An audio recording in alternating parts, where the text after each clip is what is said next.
Hello dear student, कैसे हो आप सभी लोग। उम्मीद करता हूँ सब अच्छे होंगे, सबकी पढ़ाई शानदार चल रही होगी। प्यारे बच्चों, राजस्थान में जो पहले टेक्निकल हेल्पर के नाम से वैकेंसी आती थी वो टेक्नीशियन ग्रेड थर्ड के नाम से इस बार वैकेंसी आने वाली है। उसके लिए जो नए रूल रेगुलेशन है, सिलेबस से संबंधित है ना, कुछ जो पैटर्न है उनके अंदर भी चीज़ें उनको चेंज किया गया है। तो क्या अमेंडमेंट किए गए उनके बारे में डिटेल में बात करने वाले हैं, ताकि जो भी बच्चे हैं उसके अकॉर्डिंग अपनी तैयारी है वो स्टार्ट कर सके। और इस बार वैकेंसी कम है तो तैयारी आपको टाइम से ही स्टार्ट करनी पड़ेगी, ठीक है। तो एक एक चीज़ के बारे में डिटेल में बात करने वाले हैं। बाकी देखो, चैनल पे जो भी बच्चा नया है सब्सक्राइब जरूर कर लीजिएगा। यहाँ पे आपको सभी प्रकार की सरकारी तकनीकी भर्तियों के बारे में जानकारी बिल्कुल समय पे और सही सटीक जानकारी मिलने वाली है।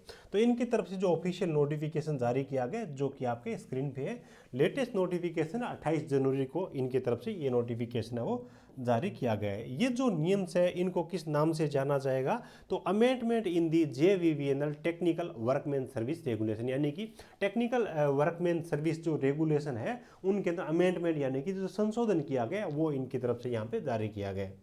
ठीक है, तो सबसे पहले देखिए स्टार्टिंग में जो दिया गया है, जो कि रिजर्वेशन है, SC है, ST है, OBC है ना, EWS है। तो जो स्टेट गवर्नमेंट के अंतर्गत इन कैटेगरी के अंदर आते हैं तो वो तो वही रिजर्वेशन है जो पहले था, उसके अंदर कोई भी संशोधन नहीं है। हाँ, एक चीज़ का ध्यान रखिएगा, यहाँ पे प्री और मेन एग्जाम दो होंगे। तो जो बच्चा प्री एग्जाम को जिस कैटेगरी से क्वालिफाई करके मेन एग्जाम में जाएगा, तो मेन एग्जाम में चाहे उसके कितने ही नंबर बढ़े वो उसी कैटेगरी में रहने वाले हैं। फॉर एग्जाम्पल, कोई बच्चा है वो OBC कैटेगरी से मेन एग्जाम के अंदर गया है, तो मेन एग्जाम में चाहे उसके कितने ही नंबर बढ़े तो वो फाइनल मेरिट में फिर UR कैटेगरी में नहीं जा पाएगा। तो ये चीज़ जो कि पिछली बार भी हुई थी, ये कोई नई चीज़ नहीं है। चलिएगा, यहाँ पे देखिएगा, जो स्पोर्ट्स पर्सन है उनके लिए भी, आप हो या फिर आपके कोई भाई बहन है, तो ध्यान रखिएगा टोटल वैकेंसी का 2% यहाँ पे आपको कोटा मिलने वाला है। ठीक है, तो ये चीज़ यहाँ पे इन्होंने मेंशन भी कर रखी है, और किस लेवल के गेम उन्होंने खेले हो, है ना, तो वो लेवल के बारे में भी यहाँ पे इन्होंने डिटेल में जानकारी दे रखी है। तो आप ये नोटिफिकेशन आप चाहो तो टेलीग्राम में भी डाल दूंगा, वहाँ से आप देख लीजिएगा। उसके बाद निगम के जो रेगुलर कर्मचारी है उनके लिए यहाँ पे 7% वैकेंसी उनके लिए कोटा रखा जाता है, संविदा वालों के लिए नहीं है। लेकिन यही है कि टेक्नीशियन ग्रेड थर्ड विद्युत विभाग के अंदर अपन देखें तो सबसे लो लेवल की है। हाँ, कोई पियोन वगैरह इस हिसाब से कोई भर्ती और IT है उनके पास में, तो वो यहाँ पे 7% रिजर्वेशन का फ़ायदा उठा सकते हैं। हालांकि ये बहुत रेयर चीज़ देखने को मिलने वाली है, ठीक है। हाँ, चलिएगा, उसके बाद देखो अपने काम की जो चीज़ें उनके बारे में बात कर लेते हैं। यहाँ पे देखिएगा, यहाँ से ये चीज़ है वो स्टार्ट होती है, यहाँ से देखिएगा, है ना, procedure of direct recruitment to the post of technician grade third IT। और यहाँ पे क्वालिफिकेशन के बारे में बात करें तो वही चीज़ है भी, जिसके पास में ITI है या फिर अप्रेंटिसशिप है, जिनके पास में संबंधित ट्रेड में वो अप्लाई कर पाएंगे। एक चीज़ का ध्यान रखिएगा, फाइनल ईयर वाले जो बच्चे एलिजिबल रहेंगे आवेदन कर सकेंगे, लेकिन डॉक्यूमेंट वेरिफिकेशन तक उनके पास में सर्टिफिकेट होना चाहिए। ठीक है, NCVT SCVT दोनों की ITI चलेगी, इसमें कोई दिक्कत है नहीं। और सिलेक्शन प्रोसेस ये काफ़ी मेन चीज़ है। पहले क्या होता था, पिछली भर्ती से पहले अलग अलग कंपनियों में अलग अलग ये आवेदन करवाते थे, उसके बाद में किसी कंपनी की कट ऑफ कम चली जाती थी, किसी की ज़्यादा चली जाती थी। तो वो चीज़ इस बार नहीं होने वाली है ना। पिछली बार तो ठीक था, उससे पहले, है ना। तो इस बार इन्होंने ये चीज़ें वो पहले ही कन्फर्म कर दी है कि भाई जितनी भी कंपनी है ना उन सब के लिए जॉइंट रिक्रूटमेंट होगी। यानी कि मान लीजिए इस बार जो भर्ती आ रही है वो 2 कंपनियों के अंदर आ रही है, उत्पादन में आ रही है, जयपुर विद्युत वितरण निगम लिमिटेड में आ रही है। तो दोनों का एक ही फॉर्म होगा और एक ही एग्जाम होगा। उसके बाद में आपसे वरीयता भरवा ली जाएगी, पहले 1 नंबर पे आप किसको रखना चाहते हो, 2 नंबर पे किस पे रखना चाहते हो, ताकि वो कट ऑफ वाला झंझट नहीं रहेगा भी किसी डिपार्टमेंट की, किसी कंपनी की कम जा रही है, किसी की ज़्यादा जा रही है, वो नहीं होगा। और CBT एग्जाम होने वाला है, ये कोई नई चीज़ नहीं है ना। जो देखो पेपर पैटर्न के अंदर जो पिछली बार चीज़ें थी ना, 2 एग्जाम वाला जो सिस्टम इन्होंने पिछली बार लेके आए थे, उस सिस्टम को यहाँ पे सेम रखा गया। कुछ संशोधन मैं आपको बता दूंगा। प्री और मेन 2 एग्जाम यहाँ पे होने वाले हैं, ठीक है। प्री और मेन एग्जाम 2 होंगे। पहला जो एग्जाम होगा केवल क्वालिफाई नेचर का होगा, 10 गुना बच्चों को सेकेंड एग्जाम के अंदर डाला जाएगा। ये चीज़ है, प्री एग्जाम में कोई भी मिनिमम क्वालिफाई मार्क नहीं है, ये टॉप के जो 10 गुना में आएंगे उनको सेकेंड एग्जाम में भेज देंगे, बस वो चीज़ है। उसके बाद में आ जाएगा, यहाँ पे इन्होंने क्या है कि टॉपिक जारी कर रखे हैं। देखो प्री एग्जाम है, उसके अंदर क्या होगा, जो मैथ और साइंस है उनके मिला करके 10 नंबर रहेंगे, डिवाइड नहीं है मैथ के कितने आएंगे और साइंस के कितने आएंगे। हालांकि मेन एग्जाम में तो 5-5 कर दिया इन्होंने। उसके बाद यहाँ पे इन्होंने टॉपिक दे रखे हैं राजस्थान जीके के, जैसे कि आपका करंट अफेयर है, जियोग्राफी एंड नेचुरल रिसोर्सेज है, एग्रीकल्चर एंड इकोनॉमिक डेवलपमेंट है, history and culture of Rajasthan है। तो 35 प्रश्न आने वाले हैं, 35 नंबर के। उसके बाद इंडिया जीके के 5 प्रश्न आएंगे जिनमें करंट अफेयर भी रहने वाला है। तो मोस्टली करंट अफेयर तैयार कर लीजिए, ये बहुत ज़्यादा चीज़ें हैं नंबरों के हिसाब से देखें तो। उसके बाद आपका टेक्निकल नॉलेज है, तो 50 नंबर का 50 प्रश्न आएगा और 100 प्रश्न पूछे जाएंगे, 90 मिनट का इसके अंदर टाइम दिया जाएगा, ठीक है। इसके अंदर कोई भी नेगेटिव मार्किंग होने वाली नहीं है। हालांकि जो आपका मेन एग्जाम होगा, सेकेंड एग्जाम होगा, उसके अंदर नेगेटिव मार्किंग होगी, जिसके बारे में आगे इन्होंने बता रखे हैं। अब देखो मेन जो एग्जाम होगा उसके अंदर कौन कौन सी चीज़ें किस हिसाब से पूछी जाएगी वो भी अपन देख लेते हैं।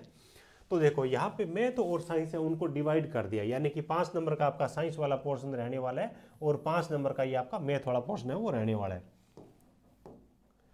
ना, 5-5 नंबर का रहेगा। उसके बाद राजस्थान जीके के सेम ही टॉपिक है जो प्री के अंदर थे, यहाँ पे 5 नंबर को कम करके इंडिया जीके वाला जो पार्ट है उसके अंदर 5 नंबर को ऐड कर दिया गया। टेक्निकल 50 नंबर जो प्री में था अब 100 नंबर का हो जाएगा, 100 प्रश्नों का, ठीक है। 150 नंबर रहेंगे जिसका टोटल मिला करके अटेंड करने के लिए 2 घंटे का आपको टाइम दिया जाएगा। ये जो सेकंड पेपर है इसके अंदर आपकी नेगेटिव मार्किंग रहने वाली है। पेपर जो आपका रहेगा बाईलिंगुअल रहेगा ना, जैसा कि इन्होंने यहाँ पे मेंशन कर ही रखा है। तो पेपर के अंदर आपके 5 ऑप्शन रहने वाले हैं। ऑब्जेक्टिव टाइप का पेपर होगा, इंग्लिश और हिंदी दोनों लैंग्वेज रहेगी, बाईलिंगुअल आपका पेपर यहाँ पे होने वाला। हालांकि कोई डाउट कन्फ्यूजन होने पे इंग्लिश वाला प्रश्न है वो सही माना जाएगा। एक चीज़ ध्यान रखिएगा, इस बार उत्पादन के अंदर भी वैकेंसी आ रही है। तो उत्पादन में क्या है कि बहुत सारे ट्रेड वाले बच्चे आवेदन करते हैं। तो इलेक्ट्रिकल ग्रुप की जितनी भी आपकी पोस्टें जितनी भी ट्रेड है ना, फॉर एग्जांपल देखो इलेक्ट्रिशियन है, लाइनमैन है, एसबी है, वायरमैन है और पावर इलेक्ट्रिशियन है, इन सब का टेक्निकल वाला पार्ट है वो सेम रहने वाला है, ठीक है। और इलेक्ट्रिशियन ट्रेड से संबंधित वो चीज़ें रहेगी, ये ध्यान रखिएगा। There shall be no negative marking for pre examination, pre exam में कोई नेगेटिव मार्किंग नहीं है। अब देखो यहाँ पे इंपॉर्टेंट चीज़ है, however for main examination there will be negative marking for each wrong answer. तो मेन एग्जाम में आपकी नेगेटिव मार्किंग रहने वाली कितनी होगी वो नहीं दे रखी है, लेकिन IIT लेवल का पेपर है तो उम्मीद अपन यही करते हैं भी 0.25 नेगेटिव मार्किंग हो सकती है, ठीक है। इंटरव्यू वगैरह तो कुछ पहले भी नहीं होते थे, इस बार भी नहीं होंगे, ये कोई नई चीज़ नहीं है। 2 एग्जाम कर दिए, ये भी बहुत बड़ी चीज़ है। 2 एग्जाम में 5 ऑप्शन है, 0.25 नेगेटिव मार्किंग है। तो ये चीज़ें इतनी सिंपल नहीं है, थोड़ा ध्यान रखिएगा, पढ़ाई आपको करनी पड़ेगी। और वैसे भी इस बार कंपटीशन है वो थोड़ा ज़्यादा रहने वाला है, आपको पता ही है। अब देखो जो नई चीज़ इनकी तरफ से एक और दी गई है वो भी मैं आपको बता देता हूँ। यहाँ पे क्या है कि इस बार टेक्निकल में कौन कौन से टॉपिक पूछे जाएंगे ये पहले ही आपको मेंशन कर दिया है। तो लगभग 15 से 20% IIT का जो सिलेबस है ना उसको आप स्किप भी कर सकते हो। सिलेबस में जो चीज़ें दे रखी है अपने को वही तैयार करनी है। Syllabus for competitive exam for recruitment to the post of technician grade 3, इन सब ट्रेड के लिए ध्यान रखिएगा, ये सेम ही यहाँ पे आपका पेपर पैटर्न रहने वाला है, यानी कि सिलेबस रहने वाला है। तो देखो फंडामेंटल ऑफ इलेक्ट्रिसिटी है, उसके बाद में प्रॉपर्टी ऑफ कंडक्टर, इंसुलेटर और सेमी कंडक्टर है, उसके बाद वायर केबल स्टैंडर्ड और उसके बाद में उनके गेज हो गए, उसके बाद ओम्स लॉ हो गए, किरचॉफ के लॉ हो गए, है ना, एमीटर वोल्टमीटर वगैरह और प्रोटेक्टिव डिवाइसेस के यूज़ वगैरह हो गए, सेल और बैटरी वाली चीज़ें हो गई, मैग्नेट से संबंधित जो टॉपिक है वो हो गए, उसके बाद HCDC सिस्टम है उनका कंपेरिजन हो गया, उसके बाद फंडामेंटल ऑफ AC से संबंधित जो भी आपकी एवरेज वैल्यू है, पिक वैल्यू है, लोड फैक्टर है ना, वो सारी चीज़ें आ जाएगी, इंडक्टिव रिएक्टेंस, कैपेसिटिव रिएक्टेंस है, power factor, average power, reactive power, वो सारी चीज़ें आपको तैयार करनी है। पॉलीफेज सिस्टम वाला जो पार्ट है वो भी इस बार जोड़ा गया है। उसके बाद अल्टरनेटर से संबंधित चीज़ें हैं, ट्रांसफॉर्मर से संबंधित कौन कौन सी चीज़ें तैयार करनी है तो वो भी आप यहाँ पे देख सकते हो। फालतू की चीज़ें आपको पढ़ने की जरूरत नहीं पड़ेगी। सिंगल फेज मोटर्स के बारे में दे रखा है, इलेक्ट्रिकल मेजरिंग इंस्ट्रूमेंट है उनके बारे में दे रखा है, वायरिंग लेआउट हो गया, HCDC वायरिंग से संबंधित जो टर्म्स है वो हो गई, और डिफरेंट प्रकार के जो सर्किट ब्रेकर है उनका वर्किंग प्रोसेस है, लाइटिंग अरेस्टर हो गए, ठीक है। और उसके बाद में आपका यहाँ पे आप देखोगे तो बेसिक इलेक्ट्रॉनिक्स वाली चीज़ें दे रखी है ना, कंडक्टर, सेमी कंडक्टर और इंसुलेटर की एनर्जी लेवल दे रखी है, PN जंक्शन डायोड दे रखा है, ठीक है, उनकी बाइसिंग दे रखी है। और उसके बाद में आपका मेगर से संबंधित चीज़ें हो गई, स्विचिंग डिवाइसेज होगी, बस बार ओवरहेड सिस्टम हो गया। तो सिलेबस में कुछ इस हिसाब से इस बार चीज़ें वो रहने वाली, ठीक है। तो इस बार जो मेजर चेंज किया गया, एक नेगेटिव मार्किंग यहाँ पे आपकी रहने वाली है। सिलेबस के अंदर आपको टॉपिक बता दिए गए। तो इस भर्ती की जिनको तैयारी करनी है तो अभी से अपनी तैयारी स्टार्ट करें, जो सिलेबस के अंदर टॉपिक दे रहे हैं उनके अकॉर्डिंग थोड़ा थोड़ा करके अभी अपनी पढ़ाई स्टार्ट करें, क्योंकि इस बार वैकेंसी कम है तो कंपटीशन ज़्यादा रहने वाला है। और जैसे जैसे टाइम निकलता है ना, कंपटीशन वे भी वैसे भी बढ़ता जाता है ना। डिजिटल ये टाइम है तो बहुत सारे लोगों के पास में रिसोर्सेज हो गए पढ़ाई करने के, तो अभी से अपनी बेहतर तैयारी स्टार्ट करिएगा।